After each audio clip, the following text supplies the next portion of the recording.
is Pythia. Pythia, Danny. Now, symphonic metal. Danny, symphonic metal. I mean, like, who would have thought we'd never ever do a symphonic metal album on this show? I mean, apart from every other week, but this one doesn't contain blackened or death metal. No screaming. And no screaming. No growls, no screaming. No screaming. So, and a little orchestration as well. Surprising.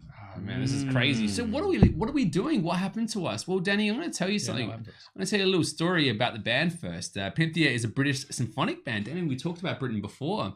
London, apparently, drummer Mark Dios. Emily Overden was the original vocalist. She's no longer there. She left, unfortunately. And guitarist Ross White. Emily was a member of also the Medieval Babes, which Mark and Ross had been through a death thrash metal band at the time called Descents, which is crazy. Moving on, the lyrical themes have actually changed somewhat from the previous two. This one here focuses more on different things. Apparently it's focused on battles and war rather than more the gothic elements they had previously incorporated in the albums previously before it. The first album with Sophie Dorman on vocals as well, was after the founding member Emily Overden left the band in 2015. Band released a statement saying that Emily actually left the band because she wants to focus on this other band, Chronicles, full time, which means this is the new singer, okay? And we're talking about, so Sophie Dorman is the new singer, obviously. But this is all nothing because we want to review this album because our boy Jamie Hunt is on guitars. Danny, Jamie Hunt, where's he from? Yeah, well, he's on two bands. One is One Machine, which is a decent band, and the other is Biomechanical. Underrated, very appreciated, and unknown. Exactly. They had I think 2 albums out, and one was incredibly good. The other one, amazing. Kind of used to coattails of just kind of rode on to, and with worse production as well. But if you want to check out the greatest thing about Biomechanical, Enemy Within is it the song? Empires of the World. Empires of the World, the album, but Enemy Within is one of the best heavy metal songs of all time. Yeah, honestly, it's ridiculous. So we thought, look, if our boy can write technical groove metal, can get in a symphonic metal band, then we have to check the album. Yeah. So here we are, Danny. We're talking from the album here, The Solaces of something. Solace of Ancient Earth is the name of the album. The first track is An Earthen Lament, Danny. 5 minutes 26. What do we got here? Well, I can tell you that rain comes into the mix very early on. Oh, no. Because it is a symphonic band. I mean, like, you cannot just start the track. You need something to set the tone, don't you? Well, yeah. That's why symphonic exists, isn't it? Well, that's the whole point of symphony. And it goes pretty much straight into like a folky song. Yeah, it got a bit of gallop. Which makes sense. Yep, obviously. It is a band which is in touch with nature. The song's about nature. Folk is kind of natural type sounding, so it makes sense. The way the album starts, though, you got this bass riff, which is a little darker, kind of sets its tone like the Amazonian forest. It's very, very deep. Then a lovely groove with some splashes of just this rhythmic bliss coming over the top, because it's all setting up for this lady's vocals. And let me tell you something, this is something angelic and incredibly soft and powerful with dash of power vocals, man. Her style, actually, when I first said, I'm like, I don't think this suits her. But then when I really got immersed in these albums and this track particularly, I was in awe. I think this girl has got chops, man. Yeah, she's definitely classically trained, and there's times where she gets operatic, sometimes where she puts a bit deeper as well. Yeah, but she's got quite the palette. I mean, she's got this range where she can go that earthier, more, not want to say masculine, but that girth to her voice. Yeah. Then she has that middle range, and then like those highs, and we'll get into some of that later on, where it's like, God damn it, that is damn high. The second verse, when it comes into it, though, moves into some more of that rocking feels, and it really just feels like this nice dance going on between the way these musicians are starting to work with each other as well. I'm starting to get the hint of how it all kind of works together. Yep, and then the chorus gets a bit more amped up, and there's tremolo picking, double kicking, so the builds up into the big chorus. That's right. Then we got obviously the guitar solo. Now this is the thing about Jamie Hunt, and this isn't the first time we're going to say it. The way he writes solos is ridiculous. Like, it's so awesome. It actually does more than just play fast notes all the time. And he can play fast, this guy. But the way he writes solos, man, is like a masterclass. Everything on the album that he does, if he's doing a lead over it, it's him. And he's just super, super awesome. When you see this guy talk about on YouTube, he's talking about guys like Michael Romeo, John Petrucci, and a bunch of other guys as well. So he knows the good players, and he rips them off too. And like Zach Wilde, he's an absolute champion. And so when you get into the final chorus after all this awesomeness, it really slowly builds into its final assault. It's very intelligently and thought-provoking the way this track was kind of written, and I thought the placements around the whole track was quite lovely. Yes, there you go. Yeah, so it's a nice opening track. It was nice. It was a nice way to open things. Straight up now, Spirits of the Trees. We got a rock out here to start all thing. Man. It's a big, it's got like a big but simple texture, but very powerful riff at times as well. Yeah, it's one of those classic methodic rock type. That's right. The toms are hitting like doom, doom, doom, doom. Yeah. Trying going to battle type shot. Yeah. Incredibly lovely note section with enormous palette of color, amazing range, and going from this into a rocking track. And this is where I think you guys need to hear her vocal style, because I actually had to pause it because I was like, holy crap. Like, I had to work out her range. Like, I'm like, this is like super high, man. And like the way it worked. And I was just like, I'm struggling to think of vocalists that I can think that have that much depth to their ability in heavy metal. Probably Floor Jansen. Yeah, I reckon. Do you reckon this girl's up in that quality? I think she is, man. Floor has more power, but the range. She does. And we'll talk about some of the times when she could have probably used it, but for me, her ability is just absolutely phenomenal. Yeah. Chordal arrangements work well here. The drumming is perfectly working as a backdrop. Always pushing the songs forward, always adding a lot of color and rhythmical style to make sure that it all works out. But it's always working together with the band as well. Yeah, but in the middle there's like a real heavy section, but she has like operatic over the heavy section. So it's actually cool to see them like use that. Ability. You have this sinister change around 2 minutes in, and the transitioning for the guitar solo and the keys as well is really awesome. A very complex conversation going on between the two musicians here. There's semitones, very, very evil sounding, and it becomes even more sinister because you get the single note blast beat, that Slayer kind of blast beat, double kicks. I mean, for a symphonic metal album, it kind of felt like I was going down this goth vibe, but now that this comes in, you're like, okay, this is definitely more of the metal. It's still symphonic. I don't know. It's not that much symphonies, So anyway, it's fair enough. Marching into the end, we return to the intro with even more of a bigger sound, draped in this woven blanket of sadness and depression, which I think they do very well again. Did you get a thesaurus or something this week? I did. Well, I felt inspired. These guys were like telling a story. I'm like, well, I'm not going to fucking cheap out. I'm going to tell the damn story. So here we are. It was very heartfelt, and I think they nailed it. Yeah, a bit of power, a bit of emotion, a bit of grunt there. It's good. It, again, changes up from the first track. So. Now, I'm going to take a prediction for this next track, Ancient Souls. Was it your favorite track off the album? Actually, no, it wasn't. It was close. It's pretty 80s, man. It's pretty 80s. That's what I heard. I'm like, the start was like, it's straight up power metal intro, man.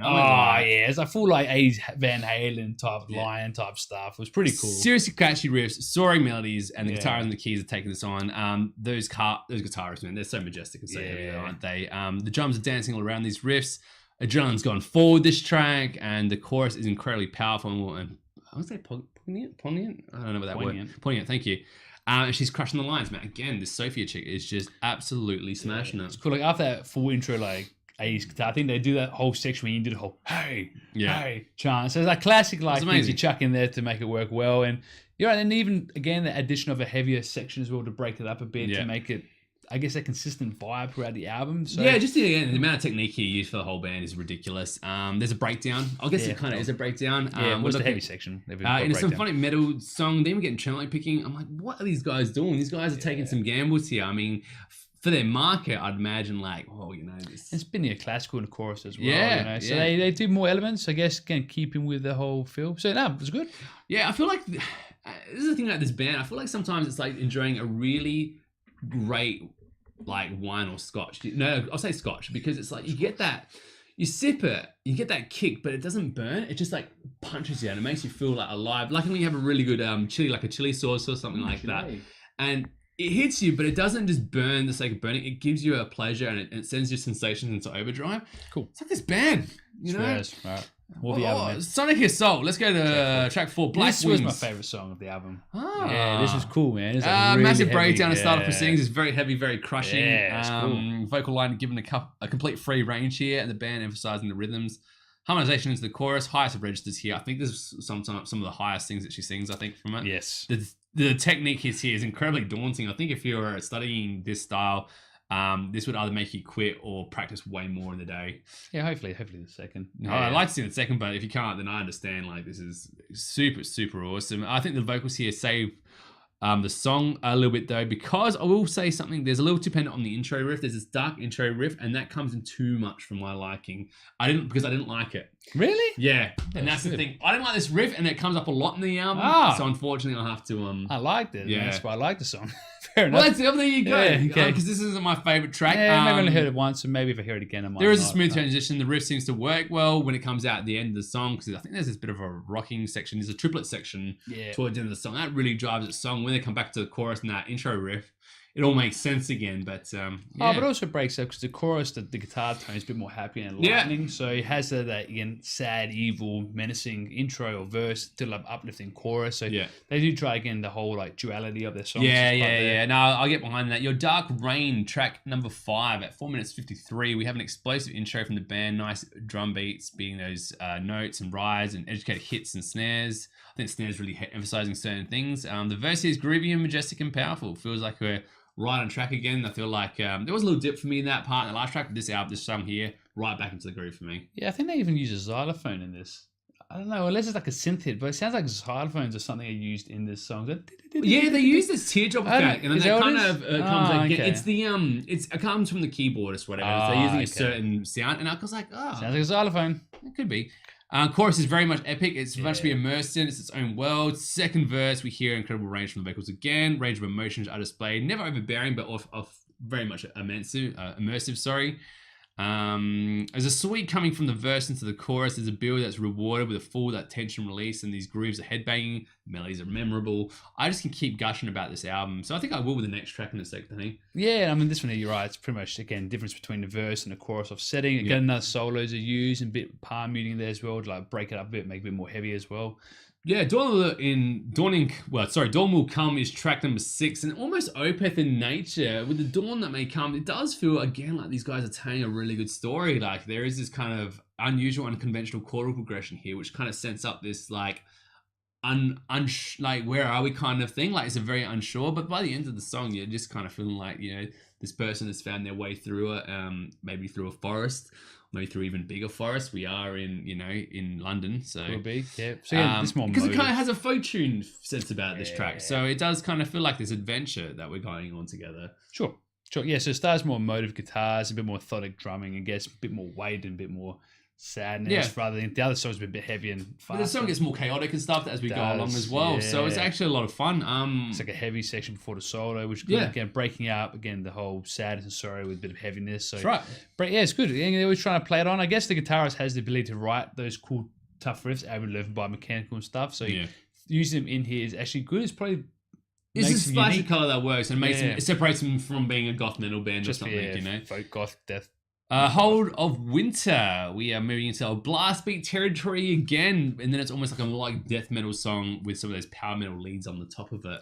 It's a thrashing number for the verse, developing into that gothic teardrop style, pushing forward. A sense of urgency is felt throughout this track. And there's a throwback from the intro with the chorus, washed away with tremendous technique and vocal arrangement here. And the range again, I was just gushing about it once again. So pre-chorus then goes a little bit evil, back into like a fast, heavy chorus. Again, they're trying to offset themselves well. After the solo, there's also a menacing drumming section with also deeper that tribal section, and then they move into that more that modern Gothenburg style quickly after that, keeping that fast nature. Sending the song home, there is returns to the chorus with the ability, returning with the breakdown as well. The vocals drop into a more chanted kind of style, and I think she kind of works with herself here. There's a bit of a calm response from herself here, and and just like it's like a kind of a dream, but then you're having that nightmare, and you wake up just before it gets too scary, where you get molested by the evil sad clown, exactly. Number 8, Ghosts in the Woods. This was the most ambitious track off the album for me, I found. And the reason why it's 6 minutes 16. And by now it was kind of like, the 4 to 5 minutes one. But this one here rocks out the bat, a little mysterious. There's a lead lines that throw you off the scent a little bit because it's a little unusual. When the verse comes in though, you're draped with this fog-like dreamness to it. It's very sad at times, and the band kicks in, pushing it forward. So you're getting in that immersion in, Danny. What did you find though? It was different because they had like the intro and I guess first verse is very like very methodic, very like slow drumming, and the guitar line's like a very short like guitar line just to throw it in type thing. It had a very like Deep Purple type feel about it, like a very Blackmore type guitar style in there as well.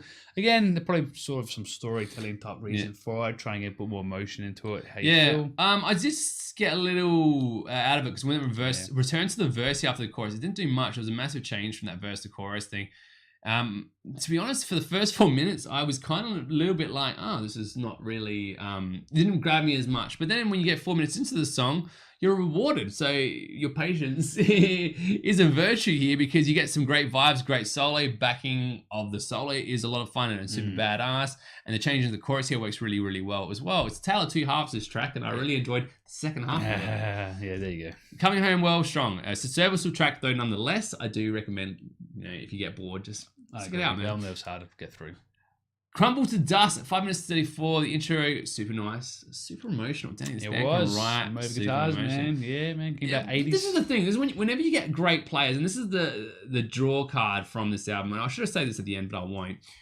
Great players can naturally turn out emotions that that generally beginners can't, or even intermediate players can't. The experts can take certain ways of making you feel and do it through their instrument. Not just be able to play with tremendous amount of technique and fastness and that, but by conveying emotions. And each member of the band can do that here. And this is the showcase of that masterclass, Danny. Sure. Yeah. I really wish that she came in there with this more urgency. There is this whole super lovely sweet pattern, and it's very energetic, and it's all crazy. For arpeggio section. And the arpeggio section. And I thought she did the wah, but it wasn't it was something like a nice But I'm thinking this is what I want you guys to check out the track from the band Awakening. It's from Unleash the Archers. Her name's Brittany Hayes, right? Now, I want you to go home and I want you to do the same. And this is what I'm talking about. She's one of my favorite female vocalists of all time. And what she does is that amazing beckoning, like, and it's harmonized and it's over the top and it's absolutely delightful. Here, the girl does it for this song, but it's super nice and sweet and sensitive. Yeah. It was the right note, but it didn't have the right conviction. It's not her fault. It's the way this album is. It kind of fits, but I felt it needed and it kind of like took me off a bit. Yeah, fair enough. But I think this has a chance for guitarists to show off his skills. Oh, yeah. Full scale work, his solos in here quite fast. Oh, yeah, mine a nitpick. It's intense. It falls off, begins to sway for a little bit. Chorus is all badass. Harmonies here, they are perfect. And intonation and tonalities, tremendous. Rah, rah, rah, rah, rah. Chorus is awesome, though. One of my favorite on the album. Annihilating and driving over all the opposition for a symphonic metal album. Yeah, and the middle goes straight back again. They like making the heavy sections, like a bit of double kicking. Straight up metal, death metal, tremolo picking. Very nightmarish in the second chorus. It doesn't let up. There's a lot of anger, a lot of tense rage about it, which again, who would have thought? And it ends with the emotive guitars again, bit of synths, bit of strings, bit of singing. Great track, good stuff. And now we are at the last track and the most ambitious track off the album, 7 minutes 38. Wow, this is like prog territory now. This is like the Dream Theater opera territory for a band that didn't really do it much on the album. Here we are for the longest track and the very last track. There is a bass line that kind of starts it off with some sweet little keys to kind of bring it in, nice swells on the guitars, and it kind of goes into this big waterfall crush of emotion and hits from the band as well. Yeah, because he has that water effect in the intro. Opening again the classic layering, because for 7.5 minute song means they have to like normally extend the intro. Oh, absolutely. You got to do it. So it's all like building up. First is the water, then the bass, then the strings, then I'm calling xylophone, apparently it's a teardrop effect, whatever it is. Well, we got the soul. So the track's called Soul to the Sea, and it really does feel like someone was out on sea and they're missing that pirate vagina they got at home. You know what I mean? They got the waves coming in. They're horny. They're hungry. Bad weather and all that kind of stuff. But it reminds you that if you just hold on that little bit more, you guarantee some of that sweet, sweet loving. Sure. I guess that goes to like the biggest sounding chorus, which they build. Oh, it does. It does. Which you have to do. It feels like the chorus itself feels like there's some triumph about it. Like you're listening to the chorus and you're like, it's gonna be okay, but it's gonna be dog shit for the next, however long for your quest might be. But it's gonna be okay if you just persevere. Yeah, until they go to the end of the song, which pretty much finishes with the heavy sections, back and forth soloing to like the fading out with the water effect type things. Yeah, exactly. The song it's a big satisfaction though. I mean, getting through this track actually feels like a bit of a journey that you're going through with the bands, and even though the other track before was 6 minutes, that one felt far longer than this track for me. Yeah. Well, no, that was the one before. Track. Yeah, the one before. Yeah, there were two or three tracks before. Yeah. But it's great. You know, the solos are very unusual and distinctive sounding. They're short-lived though. Nothing stays too long. The taglines here going into the song. And it's great. The way the story kind of comes to this conclusion where you can almost feel the freedom, or at least it's reprisal or retribution. In fact, you know, depends how you want to look at it. We're not reading the lines here of the album. I mean, it's just too much hard work. I'd rather just go take on the journey with them. Sure. But and then there we go. And then, you know, the album ends, and here we are talking about Pythia. I guess the name of the band is called once again. Pythia. Solace of the Ancient Earth, Danny, before we close it up, what do you want to say? Well, it's an appropriate cover art to start with. I mean, that you can see that, you can sense what it's about. Green forest, girl in the woods. Okay, I'm sensing it's going to be folk song. They've tried and the top makes no sense. I'm sure why there's a try when you talk about folks. Anyway, but the album, I know something maybe. But yeah, the album itself, it's good. I mean, like, it's great. It is a folk. It's more folk metal than I guess you would call it symphonic. Symphonic, there's no real that much orchestration. It's so heavy. Yeah, that's the interesting thing. Like, if you call it symphonic, but normally symphonic you expect more orchestration, more like horns and choirs and church bells and floor toms, all that to make it most of the weight of symphonic is carried by the keys, but not an actual track in itself. And the style of singing, because it's very operatic at times, mixed in with just normal melodic singing. But what this band does, which I guess other bands of this genre, is they don't chuck in. These guys are chucking like tremolo picking and double kicks and like blast beats and like mad. So like you don't hear that type of styles in this genre. Yeah, so, these guys take a lot of unconventional ways of writing a song, and they do it really, really well. I delighted listening to this album. I thought the musicianship across the board was immaculate and amazing. I was taken aback by Jamie Hunt once again. The way he writes songs and the way he plays guitar is absolutely phenomenal.